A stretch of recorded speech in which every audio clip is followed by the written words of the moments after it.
शंभो मूर्तिश्चरति भुवने शंकराचार्यरूपा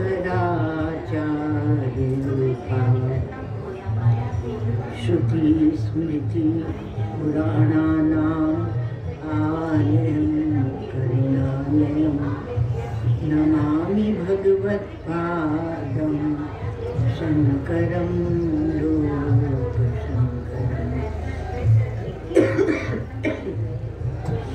नमामि भगवत्पादं शंकरं लोकशंकरं। शांति पाठ।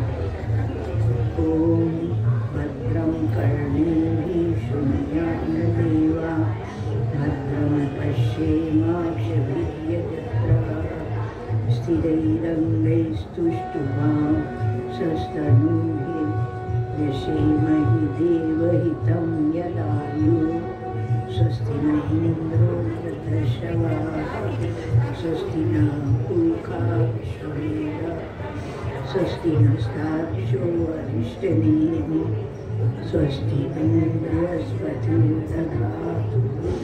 ॐ शान्ति शान्ति शान्ति।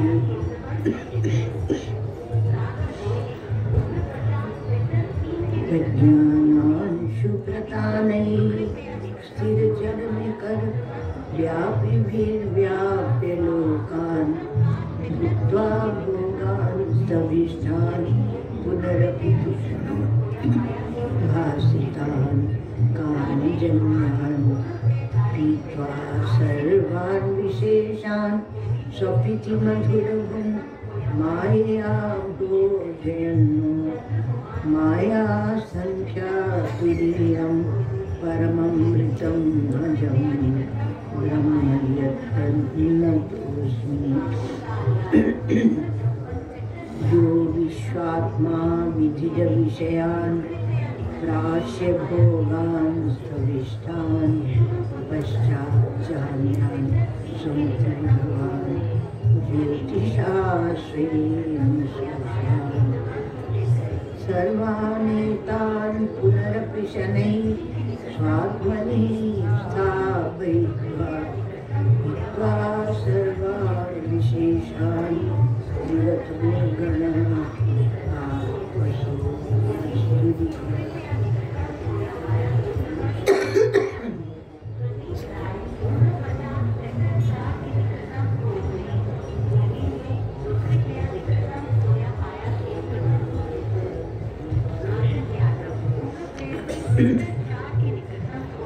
दसवीं कारिका।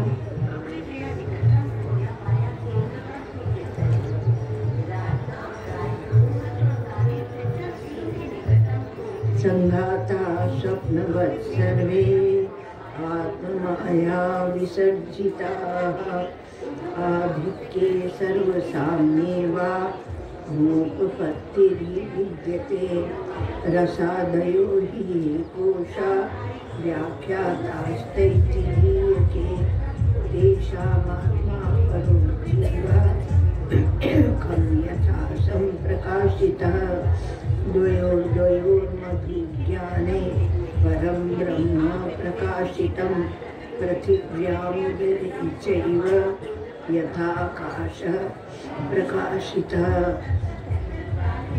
जीवात्मनोरनन्यत्वम् अभेदेन प्रशस्यते नानात्वं निन्द्यते यच्च तदेवं हि समञ्जसम् जीवात्मनोः पृथक्त्वं यत् प्रागुत्पत्ते प्रकीर्तितं भविष्यद्वृत्त्यागौणं तन्मुख्यत्वं न युज्यते दिल्लोह विस्फुलिङ्गाद्ये सृष्टिर्याचोदितान्यथा उपायासोऽवताराय नास्ति भेदः कथञ्चन।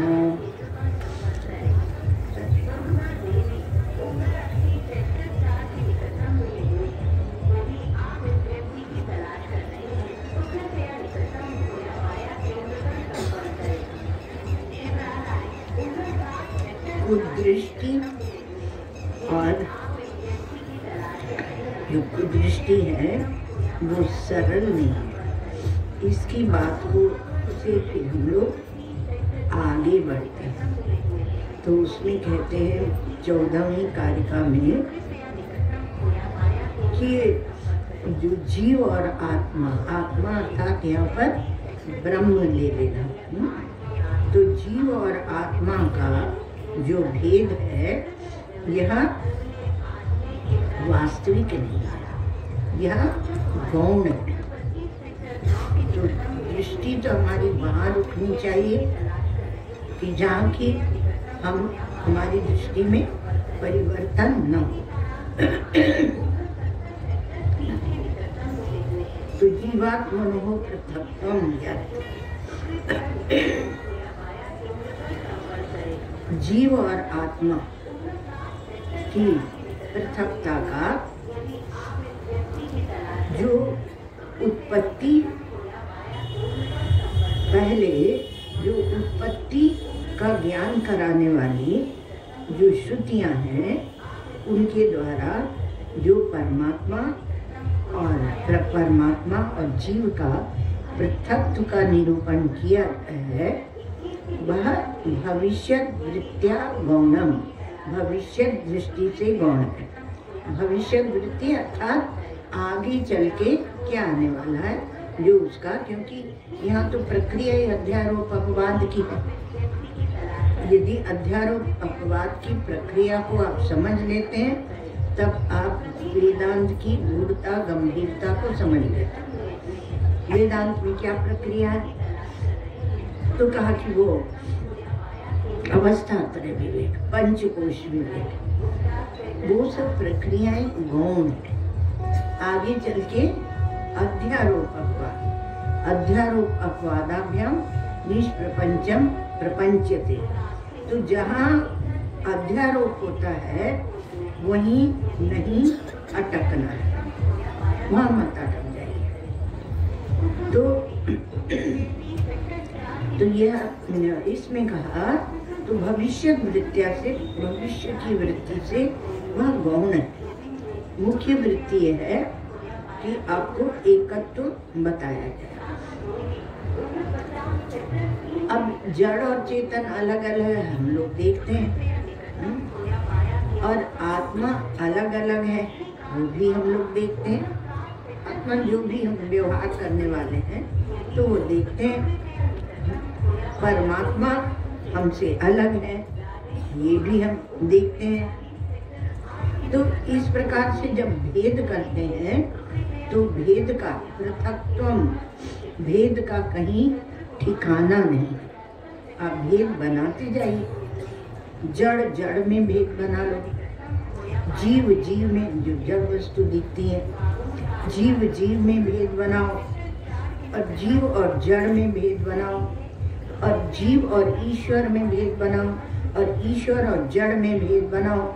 ऐसे भेद 5 बन जाते हैं। तो ये भेद जो बनते हैं ये भेद सब के सब व्यावहारिक है। इनकी एक सत्ता है, जो व्यवहारिक सत्ता है वह अलग है, और पारमार्थिक सत्ता है वह अलग है। साधारणतः ऐसे समझो कि वो एक एरोप्लेन जो आकाश में जा रहा था उसने देखा कि नीचे जमीन पर बहुत से गाड़ियाँ, ट्रैफिक जैम हुआ है। प्रयाग का कुंभ है और ट्रैफिक जैम हुआ है, वो आकाश में उड़ रहा है। तो कहता अब हम कैसे उड़े, नीचे तो जाम हो रहा है। तो सत्ता अलग है, उसके उड़ने का मार्ग अलग है और इनके चलने का मार्ग अलग है। तो उसमें एक दूसरे से नहीं जोड़ना चाहिए। तो ये सब व्यावहारिक भेद है, पारमार्थिक रूप से इनमें भेद नहीं है।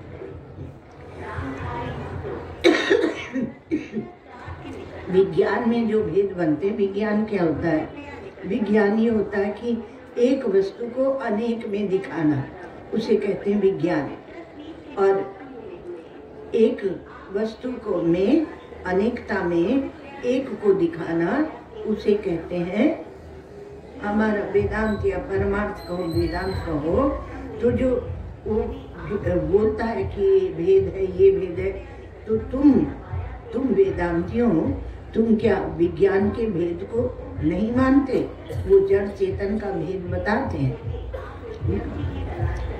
कहा कि उनका भेद भी हमें स्वीकार है, पर उनकी भूमिका अलग है और हमारी भूमिका अलग है। जहाँ पहुंचकर और हम एकत्व का प्रतिपादन करते हैं वह भूमिका पृथक है, और उनकी जो भूमिका है वह पृथक है। जैसे छोटे बच्चे से जाके लड़ो कि तुम काखा गाघा क्यों पढ़ते हो, क से कबूतर क्यों पढ़ते हो, तुम सीधे सीधे पूरा पढ़ो ना। एक छोटी बच्ची थी, तो उसके बड़े भाई मेडिकल कॉलेज में थे, तो पढ़ती नहीं थी, अच्छी थी, उसकी प्रतिभा थी, सब कुछ था, पढ़ती नहीं थी। और स्लेट लेके बैठ जाती, अपनी स्लेट, और उसमें लंबी लंबी लाइन, कोई मोटा कोई छोटा, ऐसे बनाती थी। तो सबने कहा कि तुम पढ़ती क्यों नहीं, लिखती क्यों नहीं हो? बड़े लोगों ने कहा। तो उसने कहा हमें डॉक्टर बनना है, और जो डॉक्टरी की किताबें हैं उनमें हमने देखा कहीं काका गाघा नहीं लिखा है, तो हम क्यों पढ़ें? तो लंबी लंबी रेखा बना के और बोलती ये हड्डी है, ये गले की हड्डी, ये हाथ की हड्डी है। तो ऐसे थोड़ी होता। अब क्या है कि वह, उसको आप क्या कहेंगे? उसको क्या कहेंगे कि बच्चा है, छोटा, अभी रिजु बुद्धि है उसकी, छोटी बुद्धि है। तो सबकी भूमिका पृथक पृथक होती है। तो आपको जो परमार्थ है, परमार्थ में राग द्वेष, पापी पुण्यात्मा, अच्छा बुरा करने का वहाँ भेद नहीं है। व्यवहारिक ज्ञान में ही भेद है। का ठीक है, हम तो व्यवहार में ही रहते हैं। वेदांत सावधान करता है कि यदि आपको अपने परमार्थ लक्ष्य की प्राप्ति करना है तो व्यवहार को घटाओ। तो व्यवहारिक ज्ञान व्यवहार के लिए है, व्यवहार के लिए है, और परमार्थ ज्ञान जो सबके अंदर राग द्वेष है, पाप पुण्य है, सुखी दुखी पना है, स्वर्ग नरक, सब विचार करते रहते हैं। संसारी पना है, परिच्छिन्नता है कि हम छोटे से हैं, जितने भी हैं, वो जितने भी मानस दुख हैं उन्हें मिटाने के लिए है पारमार्थिक ज्ञान, और उन्हें सबको मिटाने के लिए। और कहा कि नहीं, हम तो इसी में रहना चाहते हैं, छूटना नहीं चाहते। तो ठीक है, वेदांत के अधिकारी ही कम होते हैं। अधिकारी से नहीं समझिए कि आपको कुछ छोटा बताया जा रहा है, पर आप अपनी रुचि को जगाइए, आपको जगाया जा रहा है।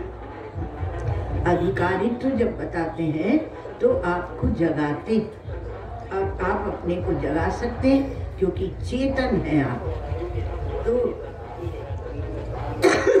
सोचो, आप वेदांत नहीं भी पढ़े, विचार नहीं किया, तो आप ऐसे ही सोचते हैं कि परमात्मा के, भगवान को कहते भी आप अर्जुन का पक्ष लिया, अर्जुन का पक्ष लिया। क्यों? क्योंकि आपको पता है कि परमात्मा के ज्ञान में कोई अपना पराया नहीं है, सब समझते हैं। और यदि आपके ज्ञान में अपना पराया है तो वह भ्रांत ज्ञान है। ज्ञान ऐसा होना चाहिए जिसमें अपना पराया नहीं हो। और यदि आपका ज्ञान परमात्मा के ज्ञान से अलग है, आपका आनंद और परमात्मा के ज्ञान आनंद से अलग है, तो आपकी सत्ता परमात्मा की सत्ता से अलग हो जाती है, और फिर अद्वितीयता का, अद्वैत का प्रश्न नहीं रहता। अद्वितीयता, एक मेवा द्वितीयम, अद्वितीयता अर्थात एकत्व और दूसरा कोई नहीं, तो नहीं, एकत्व तो नहीं हो जाती, तब तक जो आपका ज्ञान है वह ज्ञान नहीं है, वह भ्रांति है। मृत्यु और समृत्यु गच्छति, भ्रांति में चल रहे हैं। एक और यहाँ कहा था, क्या कहा था, उदरम उदरम अंतरम कुर्ते अथ तस्य भयम भवति। एक श्रुति और नीचे, उदरम अंतरम कुर्ते। हमारे श्री महाराज जी वहाँ समझाते हुए कहें, आनंद की बात है। तो कौन कौन सी होती, समाजवादी, साम्यवादी, सब जो ये पार्टियां होती, मतलब पक्ष होते हैं, विचार की शैली होती, मतवाद होते हैं, ये सब क्या है, औदारिक है। औदारिक, उदरम अंतरम कुर्ते, अर्थात अपने पेट में अंतर को बिठा रखा है। अंतर को बिठा के तब वो बनते हैं।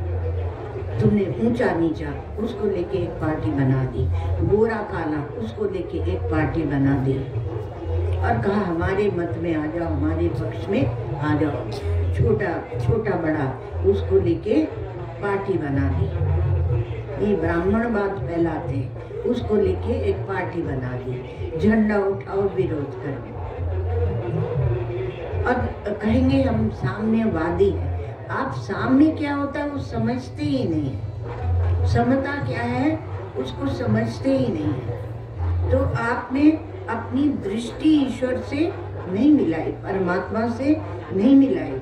जब तक आप परमात्मा से एक होकर नहीं देखेंगे, तब तक आपके जीवन में समता नहीं आएगी, क्योंकि आपका ज्ञान जो है वह ज्ञान नहीं है, वह भ्रांति है। भ्रांति में चल रहे हैं। जब तक अभेद को नहीं जानोगे, तब तक देखो, वेदांत में ऐसा नहीं कि आप गुफा में ही बैठ गए। खुली आंख से परमेश्वर को देखो। तो अभेद को नहीं जानते हैं, तो तब तक क्या होता है कि आप भ्रांति में ही रहते हैं। श्रुतियों का परम तात्पर्य अभेद में है, द्वितीयता में है। और फिर आप ये डिक्लेयर कर देते हैं कि हमें परमात्मा मिल गया। वो और गजब है, क्योंकि आप अपने भ्रम को ही पुष्ट करते रहते हैं। साधन के वेग से यदि मतलब आपने तीव्र साधना की और समाधि लग गई आपकी, लेकिन वो उतने ही वेग से टूट भी जाएगी। जो बनाया हुआ है वह मिटेगा, जो कृतक है वह मिटेगा। जैसे बड़े वेग से हमने जो गेंद ऊपर फेंकी, वो वापस नीचे आ जाएगी गुरुत्वाकर्षण के कारण, तो इसलिए वो टूट जाएगी। जो तर्क युक्ति हम युवावस्था में देते हैं, बुढ़ापे में वो नहीं दे पाते, क्योंकि तब मन आपका किंचित शिथिल हो जाता है ईश्वर कृपा से। जिस मन को बड़ा बलवान बना के रखे हुए होते हैं, वह मन थोड़ा शिथिल हो जाता है। तो उससे क्या होता है, वो क्या बुराई नहीं, वो प्रौढ़ता आती है, परिपक्वता आती है। इसीलिए बोलते हैं बड़ों की बात मानो। क्यों? क्योंकि उन्होंने अनुभव किया, वो आगे बढ़े, तो मन जो है वो पूर्णता का ध्यान करता भी नहीं, कर भी नहीं सकता है, क्योंकि उसको अपने अहंकार का बल होता है। तब तो अपने पृथक दिखाता रहता है।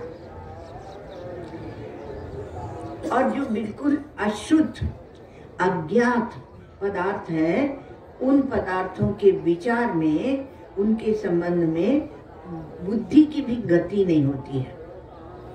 उदरम अंतरम कुर्ते, इसलिए अपने पेट में वो भेद को बिठाए रहते। बहुत सुंदर श्रुति है।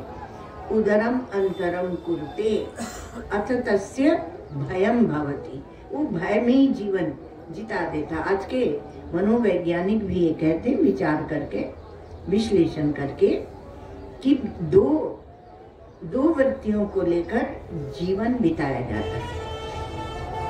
एक भय की वृत्ति और एक प्रलोभन की वृत्ति। लेकिन प्रलोभन के पीछे भी समझो भय ही होता है। प्रलोभन के पीछे भय है। इसी कारण से जब तत्व ज्ञान होता है तो कहते हैं अभयम प्रतिष्ठा विंदते, उसकी अभय में अब प्रतिष्ठा होगी। तो मनुष्य क्या है? न समाजवादी है, न साम्यवादी है, न पूंजीवादी है, पेटवादी है। पेटवादी, उदरम अंतरम एक लोग, हमें श्री महाराज जी का शब्द बहुत अच्छा लगता है। बोले पेटवादी है और सब कुछ उसी से गणित पूरे जीवन का लगा दिया जाता है। और पेटवादी होने के कारण उदरवादी कह दो, पेट शब्द नहीं अच्छा लगेगा। तो पेटवादी इसीलिए पूरी पढ़ाई भी उसी के लिए, पूरा जीवन भी उसी के लिए, सच झूठ राग द्वेष सब कुछ उसी के लिए। और उससे अवसर ही नहीं मिलता कि हम बैठ के कोई सत्संग भी सुन लें, विचार भी करें। और आप देखना जहाँ भी विचार होता रहता है वहाँ भी भोग की बात होती है। मंत्रों में भी देखना कि भोग की बात होती है। क्यों? क्योंकि आपको भोग से ही छुड़ाना है। कर्तृत्व तो आप बड़ी जल्दी छोड़ देंगे। हम छोड़ा कर्तृत्व, हम समझ गए कि हमने कोई पाप पुण्य नहीं किया।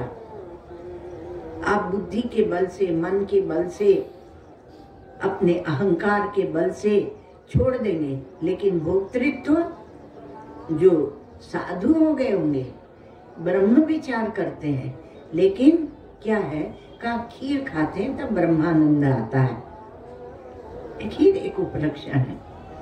किसी किसी कचौड़ी समोसा खा के आता है। तो भोग के का जो सुख है उसके कारण हम इतने जड़ हो गए हैं कि परमात्मा का भी तिरस्कार कर देते हैं। जब ये कहते हैं कि परमात्मा के ज्ञान से अपना ज्ञान मिलाओ, क्योंकि जीव और आत्मा में पृथक नहीं है, पृथकता नहीं है। यहाँ इस कारिका में भी कह रहे हैं अपने ज्ञान को मिलाओ। आपको दिशा का भेद हो रहा है, दिग्भ्रम जिसको बोलते हैं दिग्भ्रम। तो दिग्भ्रम भ्रांति है। तो उस पूर्णता को आप नहीं देख पाते।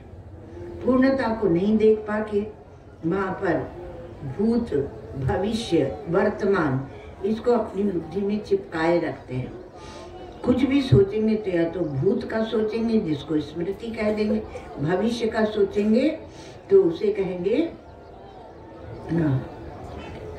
भय। भविष्य का सोच के भय होता है और वर्तमान का सोच के मोह होता है। शुद्ध चिंतन नहीं है। तो परमात्मा के चिंतन में ये सब नहीं, भूत भविष्य वर्तमान नहीं, दिग्भ्रांति नहीं, माने देश का भ्रम नहीं, काल का भ्रम नहीं, ऐसा परमात्मा का चिंतन है। तो परमात्मा के ज्ञान से अपने ज्ञान को मिलाओ। जीवात्मनोः पृथक्त्वम्, और उसके पहले क्या कहा था? अनन्यत्व। तो अनन्यत्व अर्थात जुदा नहीं है, पृथक नहीं है। आपसे ईश्वर भी नहीं जुदा और आपसे पृथक जगत भी नहीं है। जगत भी उदरम अंतरम कुरुते, आपके पेट में ही है महाराज। और जीव जगत ईश्वर मालूम पड़ता है किसको? आपको। तो आपको आपने जीवत्व की कल्पना की है और जीव जगत और ईश्वर मालूम पड़ता है। तो आप बताइए कि आप कितने बड़े हैं? आप कितने बड़े हैं? आप में ही सब कुछ मालूम पड़ता है। वो एक श्लोक बोलते हैं वेदांतों में कि गुरोर योग्यत्व निर्णेता त्वं ततोसि गुरोर गुरु। मतलब गुरु की योग्यत्व का निर्णय आप करते हैं। गुरु के विचारे की क्या सामर्थ्य। और यदि आपकी बुद्धि विचित्रानंद है तो कहेगी ऐसे तुम्हारे जैसे तो मैंने कई गुरु बना के और छोड़ दिए, जाओ। तो गुरु के योग्यत्व का निर्णय आप करते, इसलिए कहा तुम तो गुरु के भी गुरु हो, क्योंकि उस योग्यता को जानने वाले तुम हो। आपकी महिमा बहुत बड़ी है।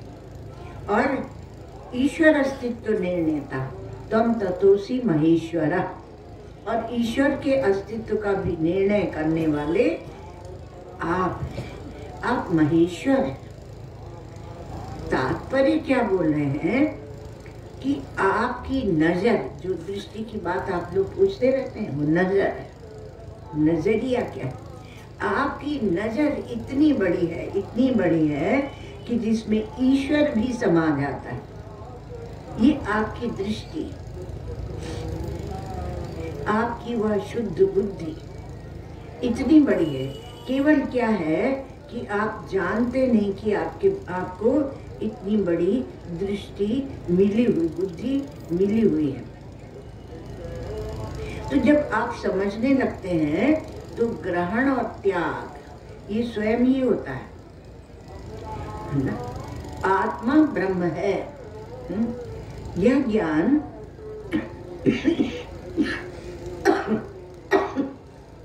आपको ही होगा। आपकी बदले आप कहो कि नहीं, हमने अपने शिष्य को लगा दिया है तो जाके ज्ञान प्राप्त करके आएगा, ब्रह्म ज्ञान, और फिर हम मुक्त हो जाएंगे। ऐसा नहीं होता। आपको खुद ही, जैसे आप स्वयं भोजन ग्रहण और त्याग, एक थोड़ा संक्षेप करके बोलते जा रहे हैं, तो आप जब भोजन ग्रहण करते हैं तो खुद ही ग्रहण करते हैं, दूसरे को नहीं बोलते कि तुम जाओ हमारे बदले तुम भोजन कर लो। तो ग्रहण आप स्वयं करते हैं। और त्याग जब शौच आदि आप जाते हैं तो खुद जाते हैं। ऐसे नहीं कहते कि जाओ अब हमारे मित्र, तुम हमारे बदले जाके और उदरम अंतरम कुत्ते, पेट को खाली करके आओ, आप नहीं कहते। उसी प्रकार से ये ब्रह्म का ज्ञान या आत्मा ब्रह्म है, ब्रह्मात्मा के बोध, यह ज्ञान आपको स्वयं ही होगा। आपके बदले में न दूसरा कोई कर सकता है और न करा सकता है, आपको ही होगा। तुम अब चेला गया ब्रह्म ज्ञान प्राप्त करने, और फिर उसके बाद कहे कि मेरे गुरु तो ब्रह्म ज्ञानी है। अब आप कहेंगे कि भाई उनको तो ज्ञान है नहीं, फिर तुम कहाँ से ले आए ढूंढ के कौड़ी। तो इसलिए स्वयं ही आपको पुरुषार्थ करना होगा, अर्थात बुद्धि से विचार करना होगा, आपको बुद्धि लगानी होगी। ये आपका ज्ञान ही है जो प्रपंच के आकार में भास रहा है। आपका ज्ञान ये प्रपंचाकार भास रहा है, और भास रहा है, पता है, जो ये भासना है, ये भासना, इसी को कहते हैं भान, इसी को कहते हैं अपना आपा। अब यहाँ कुछ वस्तु नहीं देखे, कुछ नहीं देखे, आकाश भी नहीं देखे, अपना शरीर भी नहीं देखे, वो भी दृश्य है, आपके मन बुद्धि भी नहीं देखे, केवल आप अपनी दृष्टि को देखें। अब दृष्टि को क्या देखें? दृष्टि तो आप स्वयं है। इसलिए भान मात्र परम ब्रह्म, जो भान होता है वही ज्ञान है और वही आप है। अपने शुद्ध स्वरूप को खोजना कोई बहुत उसमें देरी नहीं है, दूरी नहीं है, दूसरा भी नहीं है। तो एकत्व, पृथकत्व और एकत्व ईशावास्य में भी आता है। यस्मिन् सर्वाणि भूतानि आत्मैवाभूत विजानतः तत्र को मोह कह शोक एकत्वम् अनुपश्यतः। ऐसे ऐसे मंत्र हैं, आपको क्या बताएं। कहा जिसमें सब भूत एक हो जाते, आत्मा हो जाते हैं, एक अर्थात आपकी आत्मा से एक हो जाते हैं। तो जो उस एकत्व को जान रहा है, देख रहा है, वहां पर न मोह है और न शोक है। वर्तमान का मोह होता है और भूत वृत्ति को लेकर शोक होता है। और भूत की वृत्ति, वर्तमान की वृत्ति, जब उसको खींच के हम अपने साथ ले जाना चाहते हैं, तब उसे कहते हैं भविष्य, तब उसे कहते हैं चिंता, तब उसे कहते हैं भय। तो एकत्व अनुपश्यता। तो अज्ञानी जो है वह नानात्वदर्शी होता है, अनेकता को देखता रहता है और देखता है, पर वो उसको सच भी मानता है। और ज्ञानी जो है वह समझता है कि ये जो अनेकता दिख रही है यह भ्रांति दर्शन है, यह भ्रांत दर्शन है, उसको समझता है। ये जो भेद होता है इसी को वेदांत में कहते हैं विशेष।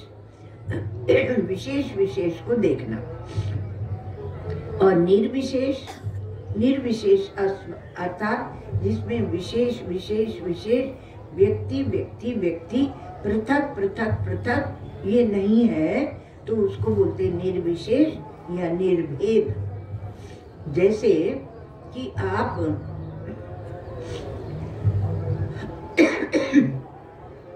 सोने से, सुवर्ण से कुंडल बना ले, हार बना ले, कंगन बना ले, तो उसमें लक्षण के हिसाब से, प्रयोजन के हिसाब से, नाम के हिसाब से, रूप के हिसाब से, आकृति के हिसाब से भेद होते हैं, अर्थात विशेषता होती है, पृथकता होती है, पृथकत्व, भेद होते हैं। पर स्वर्णता में भेद नहीं होता, सुवर्ण वही का वही रहता है। इसी प्रकार से स्त्री भेद, पुरुष भेद, पशु भेद, पक्षी भेद और जड़ भेद, चेतन भेद, चर भेद, अचर भेद, ये जितने भेद आप बनाते हैं तो सारे के सारे भेद किसमें है? प्रपंच में मालूम पड़ते हैं। अब प्रपंच में मालूम पड़ते हैं तो ये विशेष विशेष विशेष है और परमात्मा निर्विशेष है। तो ये लक्षण में भेद है पर लक्ष्य में भेद नहीं है। तो उनके लक्षण अलग अलग है, उसमें भेद है, पर लक्ष्य क्या है? लक्ष्य है सुवर्ण, तो सुवर्ण में भेद नहीं है। इसी प्रकार से आप कहते हैं, देखो ये कारिका बहुत सुंदर है, आपको बहुत आनंद आएगा। और भाष्यकार ने इसका बड़ा निरूपण भी किया, भाष्य हम लोग कल देखेंगे। तो कहा कि दृश्य से भिन्न है और दृष्टा, तो दृश्य से भिन्न है दृष्टा। तो इसका क्या अभिप्राय है ना, कि दृश्य का लक्षण, जो दृश्य का लक्षण है वह पृथक है और दृष्टा का लक्षण वह पृथक है। तो दृश्य का लक्षण क्या है? कि वह दृष्टा के सापेक्ष भासता है। यदि दृष्टा नहीं है तो दृश्य की कोई सत्ता नहीं है। हम हैं देखने वाले तो दुनिया है, हम हैं देखने वाले स्वप्न दृष्टा तो स्वप्न है, और हम नहीं हैं देखने वाले तो स्वप्न की कोई सत्ता नहीं है। तो दृष्टा के सापेक्ष भासना ये दृश्य का लक्षण है। और दृष्टा का लक्षण क्या है? दृष्टा का लक्षण है दृश्य से निरपेक्ष भासना। सापेक्षता और निरपेक्षता का अंतर है। तो दृश्य और दृश्य का अभाव, दृश्य और दृश्य का अभाव, दोनों में वह दोनों को प्रकाशित करता है, दोनों में भासता है और दोनों का अधिष्ठान है। तो ब्रह्म वह दृष्टा भी है और वह दृश्य भी है। दृश्य ही ब्रह्म बना है, ब्रह्म से ही दृश्य बना। ये इसमें उत्पत्ति की बात आएगी ना, इसलिए थोड़ा सा। तो दृश्य का अभाव भी ब्रह्म ही है और दृश्य भी ब्रह्म ही है। अधिष्ठानत्वेन, थोड़ा सा स्पष्ट कर दे, अधिष्ठानत्वेन। और ब्रह्म से अतिरिक्त न दृष्टा है और न दृश्य है, और न दृश्य का अभाव है, दृश्याभाव। तीन चीज ले लेना, दृष्टा, दृश्य और दृश्याभाव। उसमें दृष्टा जो है वह अपेक्षाकृत स्वतंत्र है, अपेक्षाकृत है। तो इसलिए हम जब खोजेंगे तो उस दृष्टा में ही खोजेंगे, चेतन में ही खोजेंगे। तो लय की प्रक्रिया से भी बताया जाता है कि सब उसमें जाके लय हो जाता है। तो जितना कार्य कारण भाव है वह कार्य कारण भाव कल्पित है। जैसे कि सुवर्ण में आप क्या कहेंगे कि सुवर्ण कारण है और जो आकृतियां हैं उसमें बनी हुई वो कार्य है, एक दृष्टि से। और एक दृष्टि से देखने वाला कहेगा कि जितने आभूषण बने हैं वो सबके सब सुवर्ण ही है, जितने घट बने हैं वो सबके सब मिट्टी ही है। और इससे भी उत्कृष्ट दृष्टांत क्या है जो आप करके आए हैं, घटाकाश और भूताकाश, घटाकाश और आकाश का दृष्टांत। तो वहाँ क्या होगा, वहाँ आपका कार्य कारण भाव ध्वस्त हो जाएगा, क्योंकि जब घटाकाश बना तो उसकी आकाश से कोई भिन्नता नहीं है। वहाँ जो घटाकाश दिख रहा है वह प्रातीतिक ही भेद दिख रहा आपको, वास्तव में परमार्थ रूप से भेद नहीं है। तो मन से क्या हुआ, अहंकार, और अहंकार से महत्तत्व, उल्टा ले, और उससे अव्याकृत बीजात्मा, भूत सूक्ष्म। आप कार्य से कारण की ओर चल रहे हैं। तो ये जो आत्मदेव है इनमें आप जो अव्याकृत बीजात्मा भूत सूक्ष्म है उसका लय कर दीजिए। और महत्तत्व क्या है, आपकी बुद्धि, जो समष्टि का चिंतन करने वाली बुद्धि है, तो महत्तत्व। तो मन, अहंकार, महत्तत्व, अव्याकृत बीजात्मा, भूत सूक्ष्म, ये सबको कारण आत्मा में लय किया, लय की प्रक्रिया चलती है। तो यस्तु सर्वाणि भूतानि आत्मैव भूत विजानता, है ना। यस्तु सर्वाणि भूतानि क्या है, वह ततो न विजुगुप्सते, तो वहाँ पर विजुगुप्सा नहीं है। तो उसमें विजुगुप्सा अर्थात न निंदा है और न ग्लानि है, ग्लानि भी नहीं है। तो ये कोई भाव वहाँ नहीं है, सब अपना आत्मा है। आत्मनिवान पश्यति, ना। तो इसलिए वहाँ न निंदा है और न ग्लानि है, इसलिए विजुगुप्सा नहीं है। तो जो एकत्व है उसको एकत्व को देखने में आत्मा की स्वतंत्रता है। तो स्वतंत्रता, एकत्व और समता, ये आत्मदर्शन में है। स्वतंत्रता, एकत्व और समता, आप इसको चाहते हैं, आप परिच्छिन्नता चाहते हैं। क्यों? क्योंकि आपको ठग लिया। किसने ठगा है? आप स्वयं सोचिए, विषयों ने ठगा कि इंद्रियों ने ठगा कि मन ने ठगा कि बुद्धि ने ठगा कि अहंकार ने ठगा, किसने ठग लिया? इसलिए आप अपनी स्वतंत्रता भी खो देते हैं।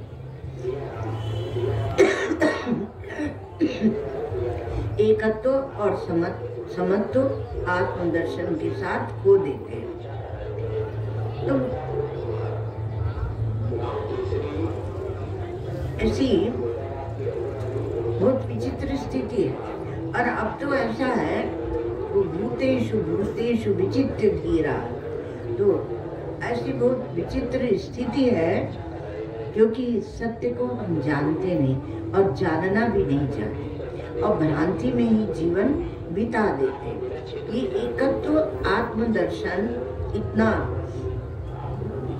महान है कि आपको मत्वा धीरो हर्ष शोकम जाति ऐसे अनेक प्रकार से समझाया जा रहा है। धीर बुद्धिमान है, धी माने बुद्धि, तो बुद्धि में जो रमण करता है, तो जो इस सत्य को समझ गया है कि जिसको जीवन और मृत्यु दोनों एक हो जाते हैं, वो मृत्यु की चिंता क्यों नहीं होती? क्योंकि घट की आकृति बनी रहे, ये घट फूट जाए। वेदांतों में फल में बहुत ऐसे आपको श्लोक मिलेंगे, घट की आकृति बनी रहे अथवा घट फूट जाए। घटाकाश को क्या अंतर पड़ता है?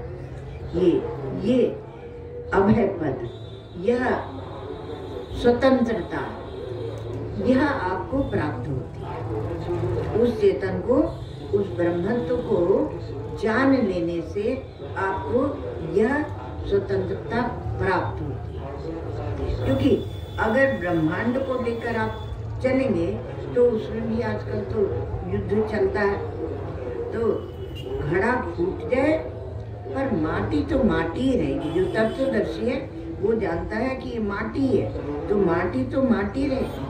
घड़ा फूटे या रहे, शरीर रहे या छूटे, इससे क्या अंतर पड़ता है? क्योंकि आकाश तो आकाश वो रहेगा। ऐसा कोई व्यक्ति नहीं है, आदमी नहीं है, मनुष्य कह लो, ऐसा कोई आदमी नहीं है, ऐसी कोई चीज नहीं है जिसके बिना वह रह नहीं सकता। वह माने वो ब्रह्म ज्ञानी।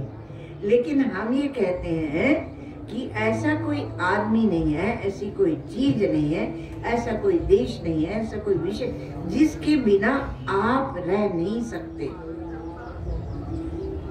आप सुषुप्ति में सब कुछ छोड़ देते हैं, तो कहा ज्ञानी के विज्ञ से भी सामर्थ्यम इच्छा निच्छा विवर्जन है।